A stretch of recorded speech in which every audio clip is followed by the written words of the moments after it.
Good morning, Wastelanders. I am Matt Silva, and I'm coming to you to talk to you about our unofficial tribe update for September. So it's Labor Day weekend. Most of us would be at DragonCon. Some of you may be at Burning Man, but this year's a little different. So one of the things that we're doing now that Wasteland weekend is not happening this year is we're actually doing a full-on test build for our campsite here in Atlanta to try to get like the energy going and put like a deadline on getting some stuff made for this year. So anyhow, check it out. Today's video is going to be about going down to fellow Wastelander Thomas Kern's property and checking out what the lay of the land looks like for a potential test campground. Now I know it's going to be super different than a desert because we're here in Georgia, but it should be pretty freaking cool. So let's take a look at this morning's adventures.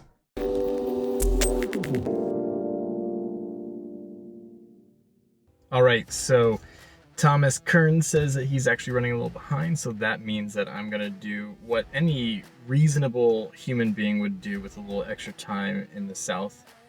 I'm going to Waffle House, so let me go get some hash browns. There it is, the mecca to all those road dogs, hangovers, and people who just are up too late or too early. Waffle House. Mission accomplished.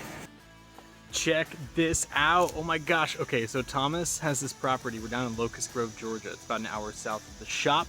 And we are looking at the potential testing site for our Wasteland camp build. So Oliver's back there talking to Kearns, and we're just looking at basically putting, I mean, if you could imagine it, our camp will literally, the face of it will be this, like, facing towards me. So it'll go all the way back there, and then the sides will go on the sides of these trees. It's gonna be freaking awesome. So there's some logistical problems. There's no outhouse. There's an outhouse down there, but it doesn't have, the space that's down there is a little too narrow, not exactly what we need. So this is the way better spot. So either we gotta hike to the outhouse or we've gotta move it here. And by we, I mean beg Thomas to do it for us.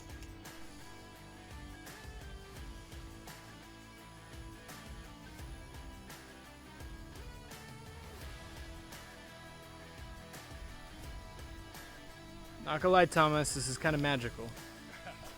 All right, so this is the other campsite, but we think it might be a little too narrow. Plus, Thomas, hi Thomas, has told us there's a grate on it, so that may be a problem. So the other campsite looks way more promising, but all the way down there, where the tree kind of is in the center of the frame, that's where the outhouse is. So from there, all the way back there and around the corner to go potty. So I may have to get a pee bike.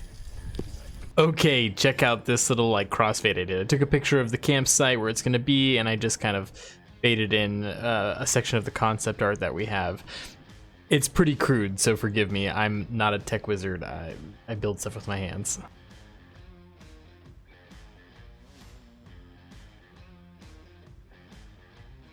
Now Oliver, who you see there, the guy who's not Tom. Anyways, Oliver is the tribe lead for the other part of our group. His tribe specifically. Boy, I can't talk today. Anyways, if you don't know much about the Vile High Club, basically we are a conglomerate tribe, and so we have our main, the Vile High Club, an aeronautical tribe based on like the cargo cult mentality of rebuilding the airplane to save us from the wastes, but we also encourage any other sort of aeronautical tribe to join our ranks, and we have another group from Atlanta and some old friends who are doing a tribe called the Cosmic Children of NASA, and they are a space-themed tribe. And Oliver is one of their main tribe leads. You can see in the concept art that the Cosmic Children of NASA tribe that's a part of our group is going to be building a 20-foot diameter geodesic dome. I was talking to Oliver about it today. He said it is like several hundred pieces, which makes me think about those poor Thunderdome guys, man. Good thing they have that crane. Anyhow, so we are expecting to have everything's cut for the geodesic dome apparently, so we're going to be doing the skinning and the framing for things like the front of the airplane, our ground crew tent, and if Oliver wants some help, we'll make him a little sign for the front. But my next big step is I've got to source well, we could do two things. Instead of doing wings, what we're going to do is pallet racks that kind of sandwich around the fuselage, and we're going to skin that to look like the edge of an airplane wing, but then it'll also be something you can walk across. And of course, no doubt got that idea from my friend Steve, the Baron over at the Wasted Saints. They use pallet racking to basically build their whole facade. So we're gonna do something similar, although we may try to go for what's that stuff called? Scaffolding. Yeah, I don't know. It depends. Whatever's cheapest. You know, it's like we're really just working off of a budget of whatever we can scrape together as a tribe. So whatever we can find in the garbage or for super cheap.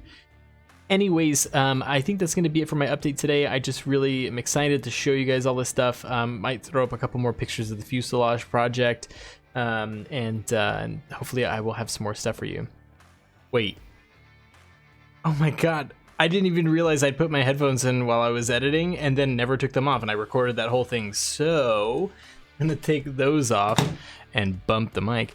Anyways, so here's the thing. The biggest, most important part of having this test build camping weekend is that it's really going to act as the driving force for getting everyone pumped and excited and get some real rubber to the road for Wasteland Weekend 2021. And it's also going to give us a really big ability to test out our camp, see what works, see what doesn't work, and even do some set dressing and playing while we're out there. So I'm really excited to show you guys. I'm going to take lots of footage and document that whole thing. We're going to be doing that October 23rd to the 25th. It's going to be really freaking exciting. But before then, we actually have to finish as much stuff in the lab as possible. So there's a lot ahead of us. I look forward to showing you guys what that's all going to look like, and I'm really excited to show you guys how the test build goes. Now, real quick, I know it's like super annoying to just like beg for likes and subscribes, but seriously, if you haven't already done it, please consider liking and subscribing to the channel, because it is really going to help us with doing this creative content.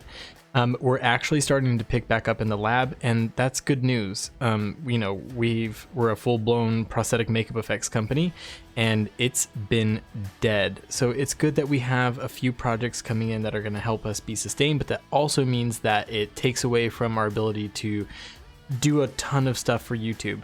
So what my goal is trying to get us to as many subscribers as possible, as much view, and keep producing content so that we can get some income in from monetizing this channel, so that we can continue to invest in things like Wasteland Weekend and all the other creative projects that we really want to get into. So if you haven't done it, it would mean a ton to us. And when we finally hit 1,000 subscribers, we're going to give away something big.